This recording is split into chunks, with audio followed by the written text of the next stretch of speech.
Let's enter into the first sutra. First sutra is about ahimsa. Dhamma Sutra, Ahimsa Sutra.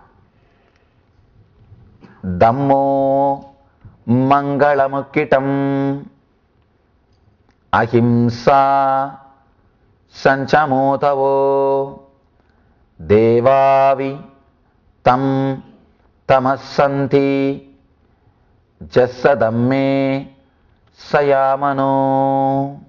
Beautiful.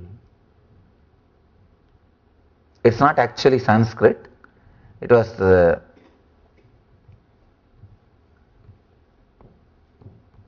Sanskrit which was used in those days by common people. It's like a spoken Sanskrit. We call the different word Pali. All these words are used to name this language. There are a few more names, but this is not Sanskrit. It's a common man's language. Sanskrit was used only by Pandits.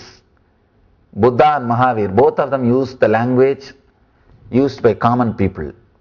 They wanted to reach common people. They wanted to express the truth. See, they are not interested in showing themselves as a great people. They are interested only in the truth. So they have worked towards reaching the truth to more and more people. Let me give the translation. What's the most superior dharma? Ahimsa is the most superior dharma. A person who has established himself in ahimsa, even the devatas salute him.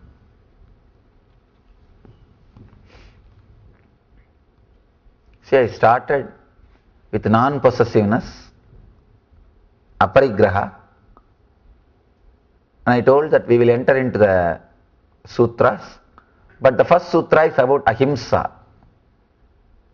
Understand, ahimsa is the first step towards non-possessiveness. That is why Mahavira is speaking about ahimsa, then goes to aparigraha. Let us analyze this ahimsa little deeply.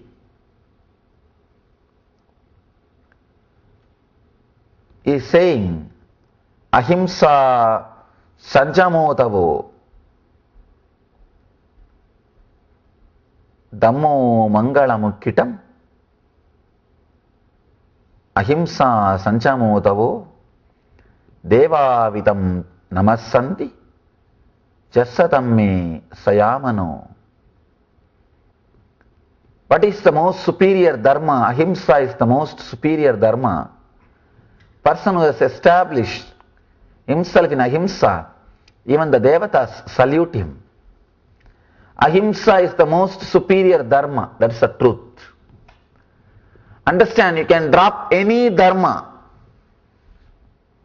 but ahimsa is a dharma which you can't drop.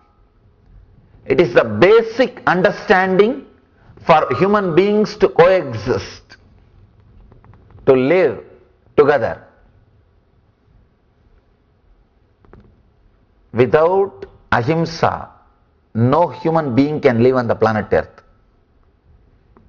Please understand, even the people who committed hundreds of murders, at some point they had ahimsa. That is why they have not murdered some other people. See, from the young age, at some point they were with ahimsa, means non-violence. Otherwise, the day they are born, they would have started killing from the parents. Ahimsa is the basic truth of life. One important thing we should understand, all the great masters, whether Buddha, Krishna, Mahavira, Shiva, all of them are talking more about ahimsa. All the Eastern masters talk more about ahimsa than about love. Love comes only second. Ahimsa is emphasized. But for a Western mind, the word love looks more appropriate because it is positive thing. Non-violence is more like a negative, but ahimsa is more like a positive. And love is more like a positive. But all the Eastern masters, they emphasize more on non-violence than love. Because in love, slowly you become aggressive. Not only that, when you say I love you, you give some promise to the other person. And all promises are failures. The moment you give promise to somebody and you don't fulfill, that is also non-violence. That is also violence. You give a promise to somebody that I love you, I am going to create heaven around you. The moment you say you love somebody, directly or indirectly you have given many promises, sharing roses and giving them the idea that you are going to create heaven for the other person, or you are really going to make the other person happy. You have given so many ideas to the other person, and when you don't fulfill, it is violence. With non-violence, you are very clear. When you start, you are very clear. I can say only one thing, I will not hurt you. That's all. So the right way to start love is non-violence, not love. Love will happen when you really experience non-violence. And you cannot make love happen. No. You can work only in the direction of non-violence. Love will happen as a byproduct. If you try to work directly in the line of love, you will mess up. And you will end up creating troubles for you and for the other. Non-violence, ahimsa, such a powerful dharma. I always tell people, even in my ashram, see, there is nothing, no rule which will take you away from enlightenment. To tell you honestly, even all so-called morality, everything is only a social rule. There is only one dharma, one rule which is directly connected to consciousness. Understand? All dharmas are based on conscience. Means your mind, conscience, which will change in every century. In some part of the planet Earth, eating vegetarian food is the only right thing. And in some other part, you can eat non-veg. That's perfectly alright. The social rules always change. Morality has no solid base on consciousness. There is no dharma which is directly connected to consciousness. All dharma, all morality is related only to your conscience. Means the society. If you change the place where you live, the morality changes. It is just like a constitution of every country, law. It is just a social law. But there is one dharma, one truth, which is directly related to consciousness, which is universal. That is ahimsa. That is why we say ahimsa paramo dharmaha. That is the ultimate dharma, most superior dharma. Non-violence is the paramo dharmaha.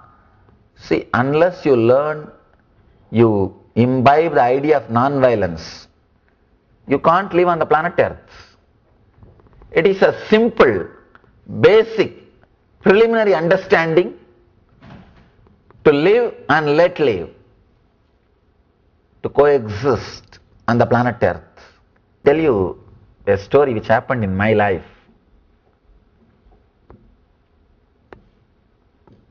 I was staying in a forest in South India after my experience of the spiritual enlightenment, and one evening I was just sitting and relaxing.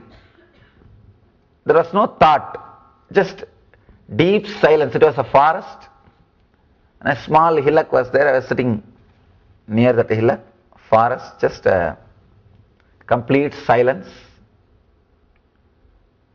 No thought. Eyes were open but no thought.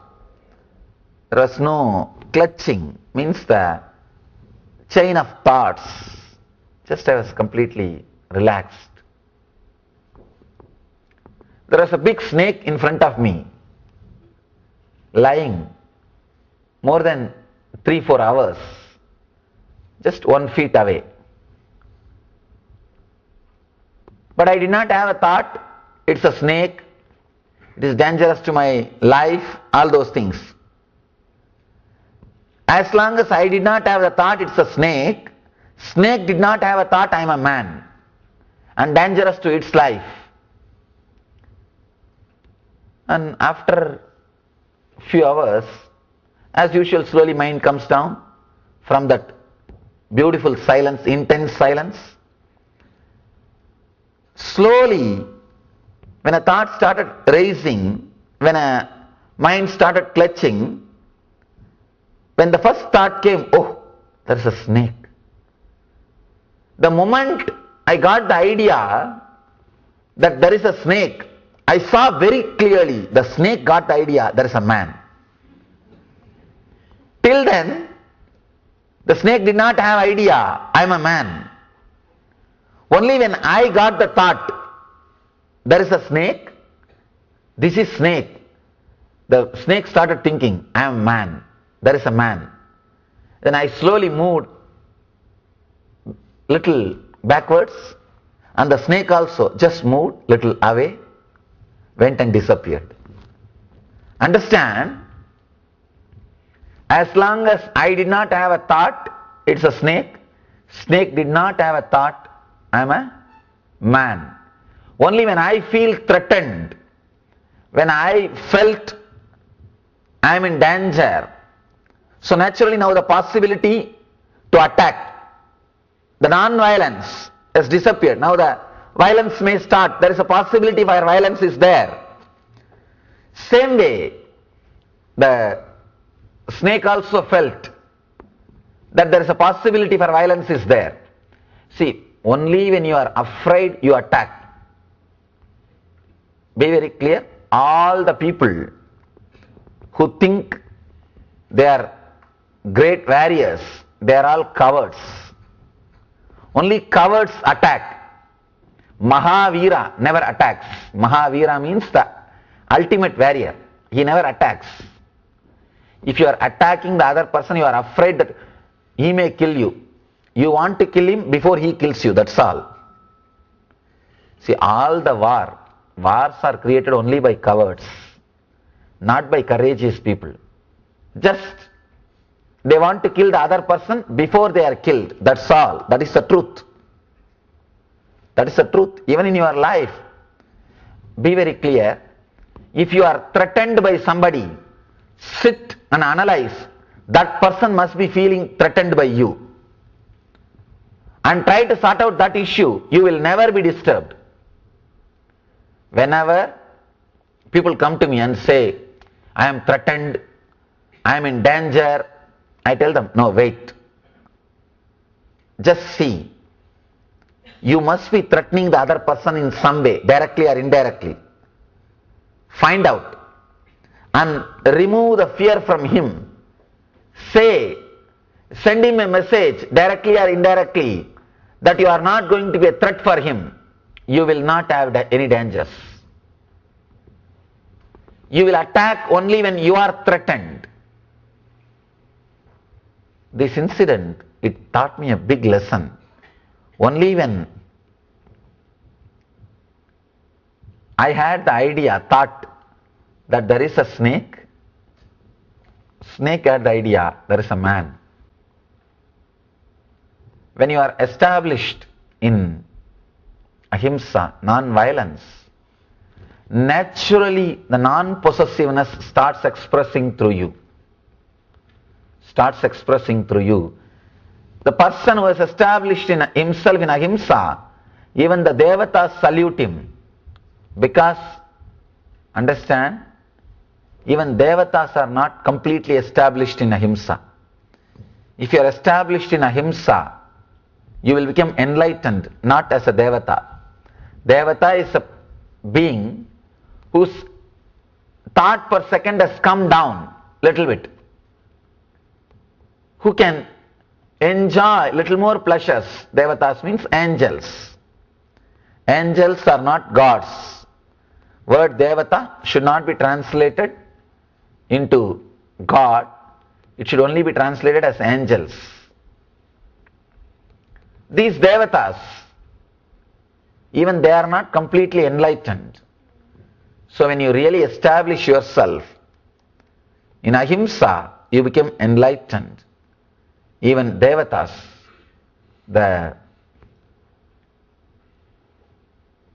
angels, worship you, respect you, and they offer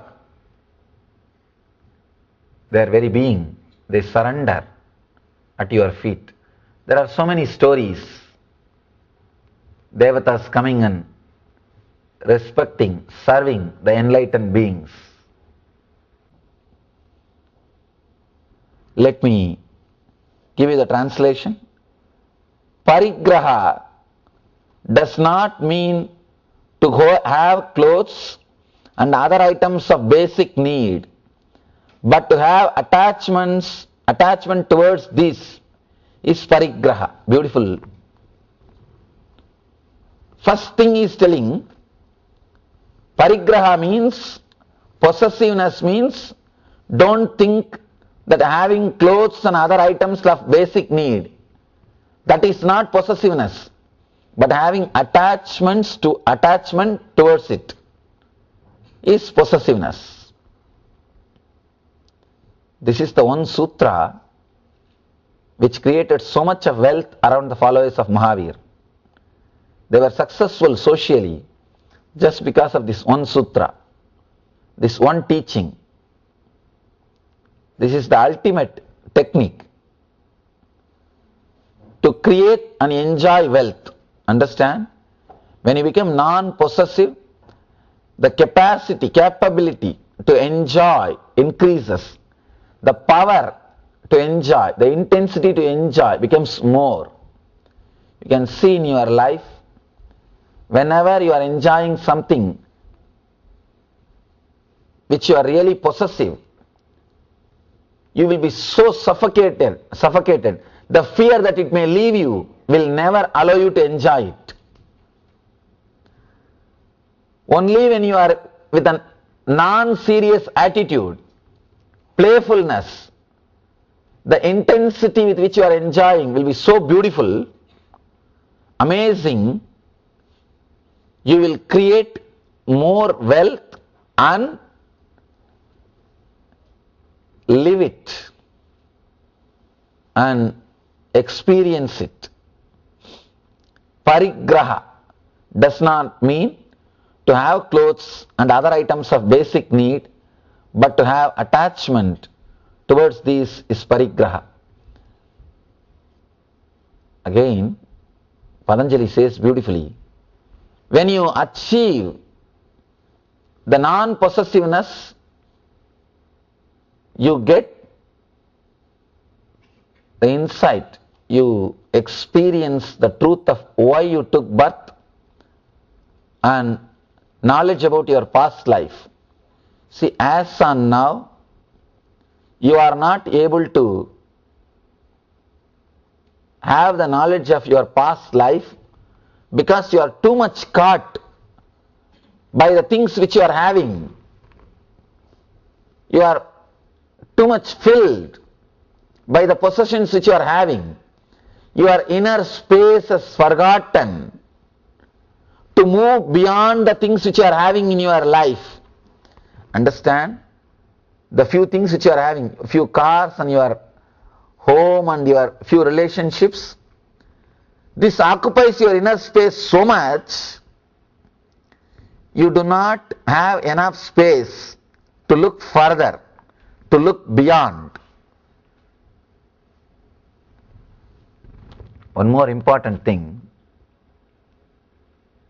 whenever you are possessive of something, be very clear, you are binding yourself, you are putting a boundary for yourself.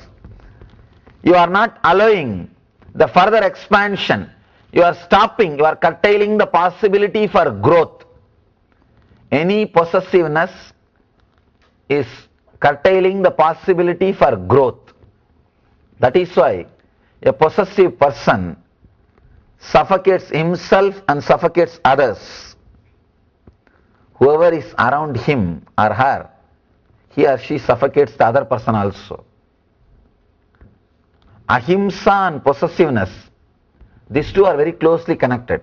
When you really become non-violent, you will not possess people. If you are possessing somebody, you will be violent towards that person. Be very clear. Any possessiveness, the very possessiveness itself is a violence. Because the moment you possess, you reduce that person from energy to matter. Only matter can be possessed. You can possess this chair. You can possess this table. You can keep it wherever you want. It will be there as it is.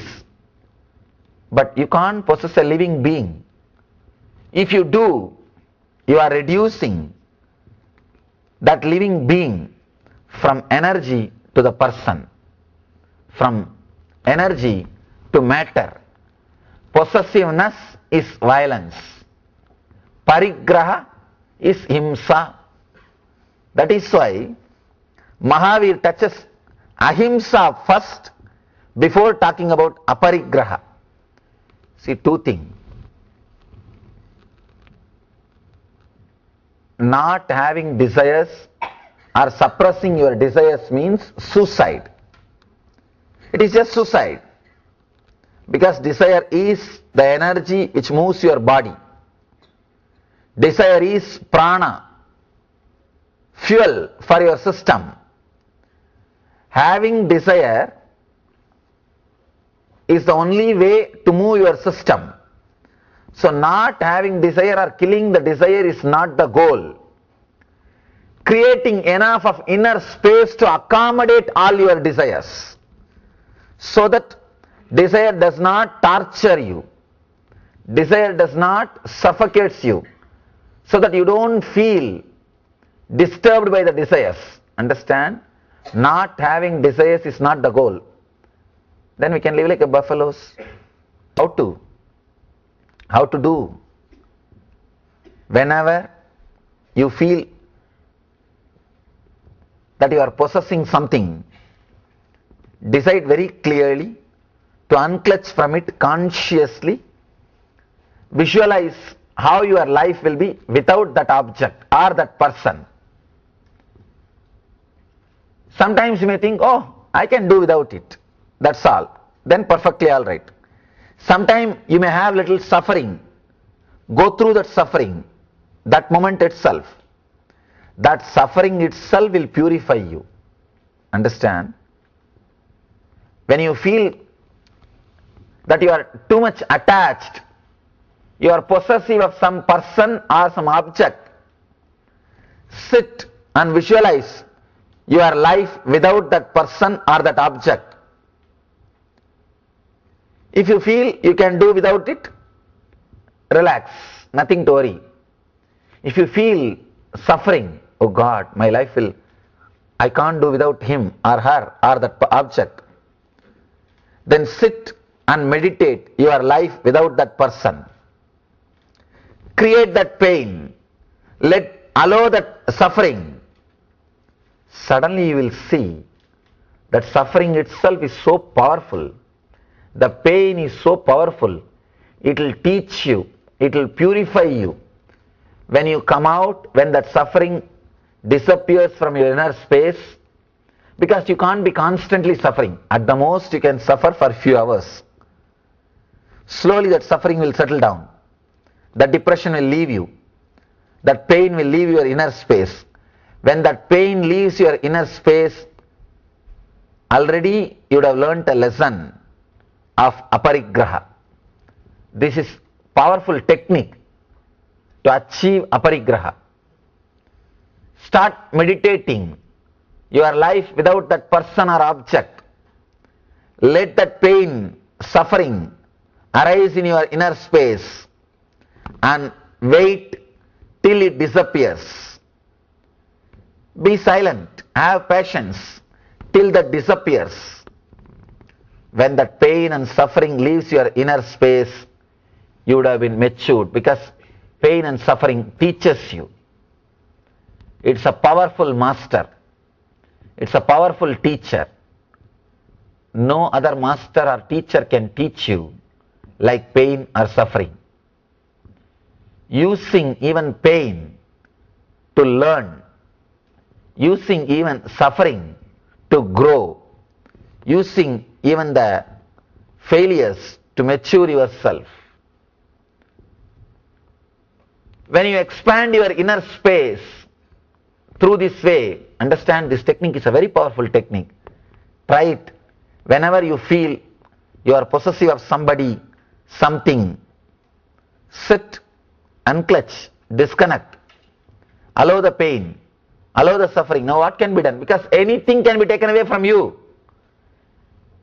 The product or that person can be taken away from you. It is not that he or that person or the product is going to be with you forever. No. So, just meditate the non-possessiveness, meditate on aparigraha, and be without that person or the object. You will see the pain itself teaches you, and you are free from the pain, you are free from the suffering, you are free from the parigraha, you are free from the possessiveness.